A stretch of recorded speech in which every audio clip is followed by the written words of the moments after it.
ناظرین السلام علیکم، سیاست کی خبروں میں آپ سب کا استقبال ہے۔ الہ آباد ہائی کورٹ نے طلاق ثلاثہ کے عمل پر شدید برہمی ظاہر کرتے ہوئے اس عمل کو ظالمانہ اور غیر دستوری قرار دیا۔ سردست طلاق دے دینا نہایت ہی سنگ دلانہ حرکت ہے۔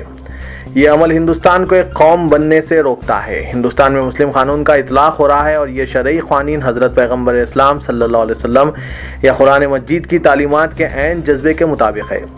اسی طرح طلاق دینے کے معاملے میں بیوی کے حق کو سلب کرتے ہوئے اس شرعی قانون کی غلط تشریح کر کے اس پر عمل کیا جا رہا ہے۔ گزشتہ ماہ دیے گئے اپنے فیصلے میں جسٹس سنیت کمار کی واحد رکنی جج کی بینچ نے یہ بھی احساس ظاہر کیا کہ اسلام میں طلاق کی اجازت ہے اور یہ اجازت صرف نازک صورت میں دینا ہوتا ہے، جب میاں بیوی کے درمیان مصالحت کرانے اور صلاح صفائی کی تمام کوششیں بے فائدہ ثابت ہو جائیں۔ اس کوشش کے بعد ہی دونوں فریق اپنی شادی کو طلاق یا خلا کے ذریعے توڑ سکتے ہیں۔ سمجھا جاتا ہے کہ مسلم شوہر کو سارے اختیارات اور فیصلہ سازی کا یک طرفہ حق حاصل ہے، جس کی وجہ سے وہ فوری طلاق دے دیتا ہے۔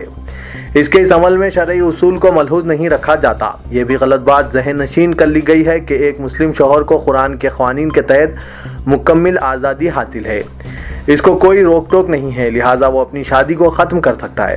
قرآن مجید میں شوہر کو یہ بھی تلقین کی گئی ہے کہ اسے اپنی بیوی کو طلاق دینے سے پہلے کن کن باتوں کو ملحوظ رکھنا ہوتا ہے۔ جب تک اس کی بیوی اس کی فرمانبردار نیک شعور بااعتماد رفیق بن کر رہتی ہے تو وہ طلاق دینے کا پیمانہ نہیں ہے۔ عدالت نے 5 نومبر کو دیے گئے اپنے احکام میں یہ ریمارک کیے۔ شرعی قانون میں مرد کو ترجیحی حق دیا گیا ہے کہ وہ اگر اپنی بیوی کی پاک دامنی یا خراب کردار کے باعث شادی شدہ زندگی سے ناخوش ہے تو ازدواجی زندگی کو منقطع کر سکتا ہے، لیکن اس سلسلے میں سنگین وجوہات کے بغیر کوئی بھی مرد ایک طلاق کے ناپسندیدہ عمل کو منصفانہ قرار نہیں دے سکتا۔ عدالت نے یہ تاثرات ظاہر کرتے ہوئے 23 سالہ خاتون ہینا کی درخواست کو مسترد کر دیا اور اس سے عمر میں بڑا اور 30 سال کا ہے، اس نے اپنی بیوی کو طلاق ثلاثہ دینے کے بعد اس سے شادی کی تھی۔ یہ جوڑا مغربی اتر پردیش کے ضلع بلند شہر سے تعلق رکھتا ہے۔ اس نے عدالت سے رجوع ہو کر پولیس کو ہدایت دینے کی خواہش کی اور ہینا کی والدہ کو بھی پابند کرنے کے لیے زور دیا گیا تاکہ وہ درخواست گزاروں کو ہراساں کرنا بند کر دیں۔ تاہم عدالت نے یہ واضح کر دیا کہ یہ کوئی متنازع بات نہیں ہے۔ درخواست گزار کے وکیل کا استدلال ہے کہ یہ جوڑا بالغ ہے اور اپنی پسند کا شریک حیات منتخب کرنے کا آزادی رکھتا ہے، ان کی زندگی گزارنے کے حق کو چھینا نہیں جا سکتا۔ عدالت نے کہا کہ اس مسئلے میں عمر کا کوئی قید نہیں ہے۔ عدالت نے مسلم پرسنل لا بورڈ پر ریمارک کرتے ہوئے کہا کہ یہ ادارہ معاورائے دستور اتھارٹی کام کر رہا ہے اور ملک میں خود کی عدالت چلا رہا ہے۔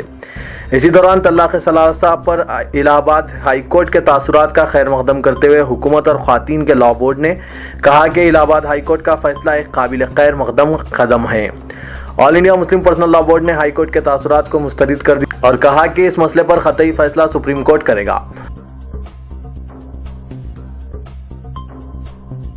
وزیر اعظم نریندر مودی نے نوٹوں کی منسوخی کے مسئلے پر اپوزیشن کے احتجاج کے درمیان یہ واضح کر دیا کہ عوام الناس میں اس کا مثبت اثر ہو رہا ہے۔ ٹویٹر پر اپنے پیام میں مودی نے کہا کہ مختصر مدتی تکلیف بڑی راحت فراہم کرے گی۔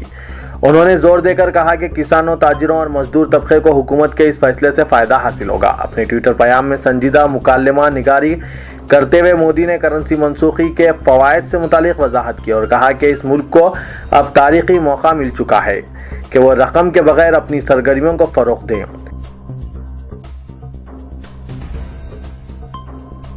صاحب یہ 10,000 کروڑ روپے میرے نہیں بلکہ چندران گٹے کے بابا کے ہیں، بی لکشمن راؤ، جس نے 10,000 کروڑ روپے کے غیر محسوب بلیک منی رکھنے کا دعویٰ کیا تھا۔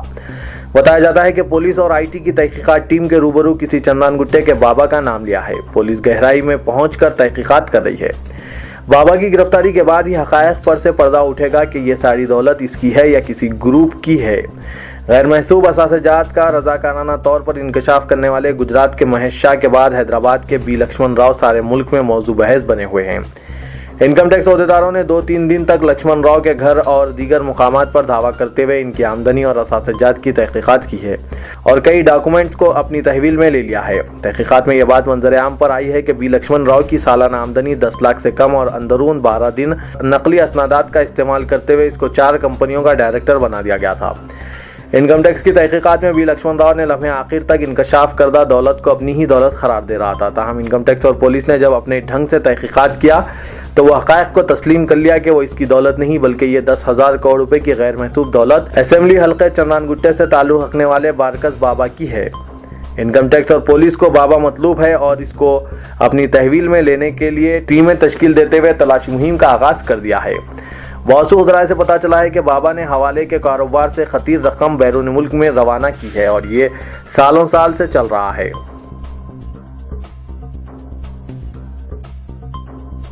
नोटबंदी के एक माह बाद भी करेंसी बहरान जारी है। बैंक और एटीएम कैशलेस होने से अवाम की मुश्किलात में दिन ब दिन इजाफा हो रहा है। 3 दिन की मुसलसिल तातीलात से अवामी मसाइल में मजीद इजाफा होने के खतरात बढ़ गए हैं। 8 नवंबर से 8 दिसंबर नोटबंदी का एक माह मुकम्मिल हो चुका है। एक माह के दौरान अवाम कई मसाइल से दो चार हुए हैं। पहली तारीख से आज तक बैंकों से सरकारी मुलाजमीन को तनख्वाहें और वजीफे याबों को पेंशन नहीं मिल पाया है। तलब के मुताबिक RBI तेलंगाना को नई करेंसी सरबराह करने में नाकाम हो गई है। एक माह में रियासत को सिर्फ 14,000 करोड़ रुपए की नई करेंसी आई है, जिसमें 94% 2,000 रुपए की नई नोट है। घंटों कतारों में खड़े होने के बावजूद अवाम बैंक और ATM से रकम निकालने में नाकाम हो रहे हैं, जिससे अवाम के सब्र का पैमाना लबरेज हो रहा है। शहर और अजला के कई मुकामात पर अवाम और बैंक मुलाजमीन के दरमियान बहस व तकरार हो गई है। अवाम ने एहतजाज करते हुए रास्ता रोको धरना मुनज़्ज़म किया। अवाम दिन में बैंक और रातों में ATM के कतारों में वक्त गुजार रहे हैं, जिससे इनकी नाराजगी और बरहमी में इजाफा हो रहा है। इसके साथ ही बैंक को मुसलसिल 3 दिन की तातीलात से अवाम की मुश्किलात में मजीद इजाफे का इम्कान है। हफ्ते के दिन बैंक को तातील है, इतवार को आम तातील है और पीर को मिलादुन्नबी सल्लल्लाहु अलैहि वसल्लम की तातील है। इस तरह 3 दिन की तातीलात के बारे में सोचकर अवाम परेशान हो रहे हैं कि इनके रोजमर्रा का गुजर बसर कैसे होगा। नानकरामगुड़ा इलाके में पेश आए एक दिलखराश वाक़े में ज़ेर तामीर 7 मंजिला इमारत अचानक मुनहदिम हो गई। इस हादसे में तकरीबन 10 मजदूरों बशमुल बच्चों की मौत वाक़ होने का खदशा है। साइबराबाद रायदुर्गम के नानकरामगुड़ा इलाके में आज रात 10 बजे 7 मंजिला इमारत मुनहदिम हो गई और इलाके में सनसनी फैल गई। साइबराबाद पुलिस ने मलबे में दबे हुए अफराद को बाहर निकालने NDRF और महकमा फायर की टीमों को फौरी जाए हादसे पर तलब किया। JCB के जरिए मलबे की फिलफोर सफाई की कार्रवाई का भी बड़े पैमाने पर आगाज किया गया। गौर किया जाता है कि नाकिस तामीराती मटेरियल इस्तेमाल करने और बिल्डर की मुबैना लापरवाही के सबब यह हादसा पेश आया। ज़राए ने बताया कि इस इमारत का मालिक सत्यनारायण सिंह उर्फ सत्तू सिंह है, जिसके 200 मुरब्बा गज प्लाट पर 7 मंजिला इमारत की तामीर जारी थी। गुज़िश्ता 7 माह से तामीरी काम जारी था और काम करीबुल खत्म था, जिसके सबब फ्लोरिंग वाले और दीगर मजदूरों की इसी इमारत में रिहाइश का इंतजाम किया गया था और इस इमारत में मजदूरों के 14 खानदान आर्जी तौर पर रिहाइश पजीर थे। इन तमाम का ताल्लुक छत्तीसगढ़ से बताया जा रहा है। ऐनी शाहिदीन के मुताबिक आज रात जोरदार आवाज़ सुनाई दी और कुछ ही देर में ज़ेर तामीर इमारत मुकम्मल तौर पर ज़मींदोज़ हो गई। बताया जाता है कि इस इमारत में टाउन प्लानिंग कानून की खिलाफ वर्जी करते हुए 2 सेलर्स की तामीर की गई थी। इस वाक़े की इत्तला मिलने पर commissioner GHMC B Janardhan Reddy, mayor Hyderabad Ram Mohan, deputy mayor Baba Fasiuddin, deputy chief minister Mohammed Mahmood Ali, वज़ीर दाखिला नरसिम्हा रेड्डी, रियासती वज़ीर के पद्मा राव और GHMC के आला टाउन प्लानिंग ओहदेदार जाए हादसे पर पहुँच गए। कमिश्नर पुलिस साइबराबाद संदीप शेंडलिया और दीगर आला पुलिस ओहदेदार भी जाए हादसे पर पहुंचकर जख्मियों को कॉर्पोरेट दवाखानों में मुंतकिल करवाया। मेयर हैदराबाद राम मोहन ने बताया कि इमारत के इन्हदाम का वाक़या GHMC के लिए अफसोसनाक है। उन्होंने खाती ओहदेदारों के अलावा उन लोगों के खिलाफ सख्त कार्रवाई का ऐलान किया जो गैर मिजाज तामीर के मुर्तकिब हैं। चीफ मिनिस्टर के चंद्रशेखर राव ने जो नई दिल्ली के दौरे पर है, इत्तला मिलने पर कमिश्नर GHMC जनार्दन रेड्डी से फ़ोन पर बात की और राहत कार्य में तेज़ी पैदा करने और मलबे में दबे अफराद को महफूज तरीके से बाहर निकालने की हिदायत दी।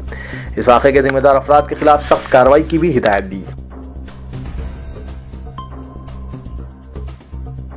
वज़ीर आला के चंद्रशेखर राव ने नई दिल्ली में मरकजी वज़ीर फाइनेंस अरुण जेटली और वज़ीर पार्लिमानी उमूर अनंत कुमार से मुलाकात की। वज़ीर आला जो मरकजी वज़ीर नितिन गडकरी की दुख्तर की शादी के इस्तकबालिया में शिरकत के लिए नई दिल्ली में है। बताया जाता है कि वज़ीर आज़म से मुलाकात का भी वक्त मांगा है। अगर वज़ीर आज़म मुलाकात के लिए तैयार हों तो चीफ मिनिस्टर दिल्ली में अपने क़याम में तोसी कर सकते हैं।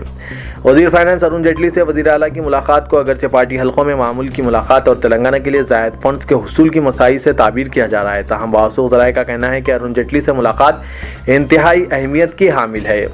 KCR ने नोटबंदी के सबब तेलंगाना को नुकसानात और बैंकों और ATMs में नोटों की कमी के सबब अवाम को हायल दुश्वारियों से वाकिफ कराया। बताया जाता है कि वज़ीर आला ने अरुण जेटली से ख्वाहिश की कि तेलंगाना के लिए मुनासिब मकदार में करेंसी नोट की सरबराही को यकीनी बनाया जाए ताकि अवाम की तकालीफ कम की जा सके।